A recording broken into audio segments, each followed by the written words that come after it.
పెండ్లి కోసం పసికందును బలిచ్చిరట. కొడుకు వరసయ్యే శిశువును బలిస్తే తమకు సంబంధాలు వస్తాయని. ఎంత ఘోరం అండి. పెళ్ళి అయితలేదట. పెళ్ళి ఎందుకు అయితలేదంటే ఒకరు చంపాలన్నారట. కొడుకు వరసయ్య యొక్క పసికందును తెచ్చి బలిచ్చిరట. తొక్కి చంపారు.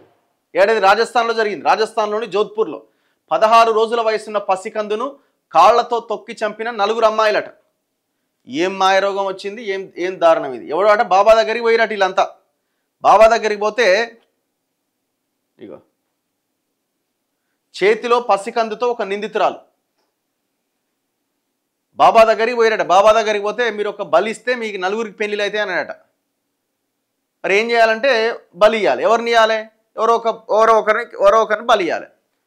ఓ పసికందు వరుసకి కొడుకయ్యే పసికందుని తెచ్చి తొక్కి చంపిరట బాబా ముందే. రాజస్థాన్లోని జోధ్పూర్లో దారుణ ఘటన చోటు చేసుకుంది. కేవలం 16 రోజుల వయసున్న పసికందును 4 అమ్మాయిలు కాళ్లతో తొక్కి చంపేశారు.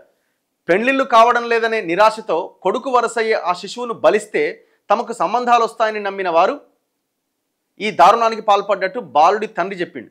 ఈ ఘటనకు సంబంధించి వైరల్ అవుతున్న వీడియోలో మహిళల్లో ఒకరు పసికందును ఒడిలో పెట్టుకొని మంత్రాలు జపిస్తోంది.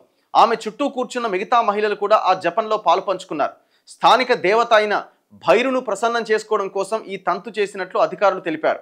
తన కొడుకును చంపిన హంతకులను కఠినంగా శిక్షించాలని బాలుడి తండ్రి డిమాండ్ చేసిండు. ఏం ఘోరం, ఏం అన్యాయం ఇది.